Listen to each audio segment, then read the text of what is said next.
Pemerintah telah menyerahkan dokumen revisi Undang-Undang Ibu Kota Negara atau IKN Nusantara kepada DPR RI. Ada 9 pokok perubahan yang diusulkan pemerintah untuk memastikan pembangunan dan pemindahan ibu kota sesuai rencana.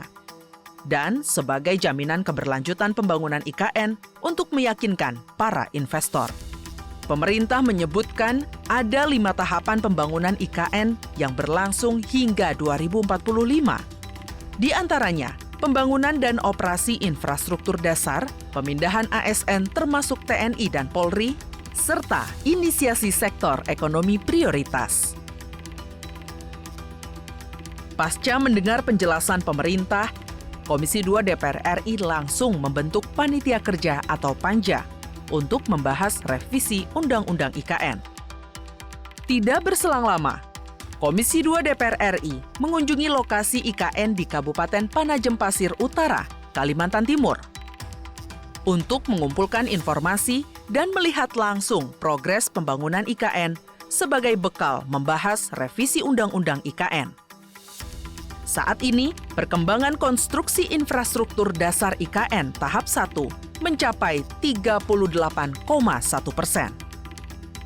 Munculnya gonjang-ganjing di publik terkait kepastian perpindahan IKN dan banyaknya kendala yang dihadapi dalam perjalanan pembangunan IKN tentu harus dijawab dengan menghadirkan payung hukum yang menjamin keberlanjutan pembangunan IKN.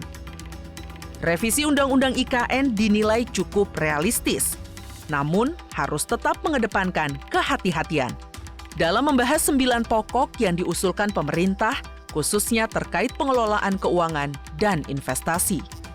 Jangan sampai revisi Undang-Undang IKN malah menimbulkan masalah baru di kemudian hari.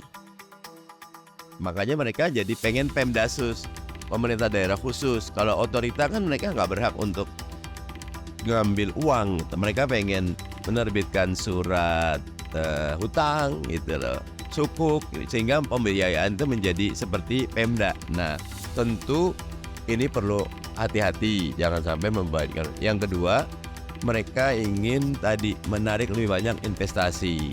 Ini agak berat karena bisa kumulatifnya 190 tahun alas hak atau hak penggunaan lahannya, PL-nya. Pembahasan rancangan Undang-Undang IKN Nusantara ditargetkan selesai pada Oktober 2023 sebelum DPR RI memasuki masa reses, karena hanya merevisi sekitar 30% pasal. Meski pembahasan dikebut, bukan berarti mengabaikan substansinya. Revisi Undang-Undang IKN diharapkan tidak hanya mengatasi kendala pembangunan IKN Nusantara, tapi juga mampu menciptakan iklim investasi yang lebih baik dan lebih kondusif yang akan menarik minat banyak investor untuk terlibat dalam pembangunan IKN Nusantara.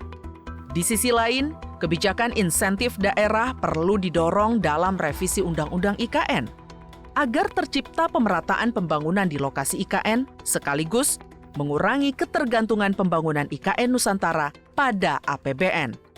Sementara itu, masalah penguatan kelembagaan Badan Otorita IKN dalam proses pemindahan IKN tentunya akan dipertimbangkan lagi oleh DPR. Mengingat dalam Undang-Undang IKN yang sudah ada, kewenangan Badan Otorita IKN sudah cukup kuat. Dengan adanya keterbatasan APBN, tentunya pembangunan IKN tidak bisa serta-merta dibantu semuanya dari APBN. Nah, kalau toh ada keterlibatan pihak swasta di sana, tentunya harus ada insentif yang menarik agar swasta ataupun pihak ketiga lainnya lebih berminat di sana.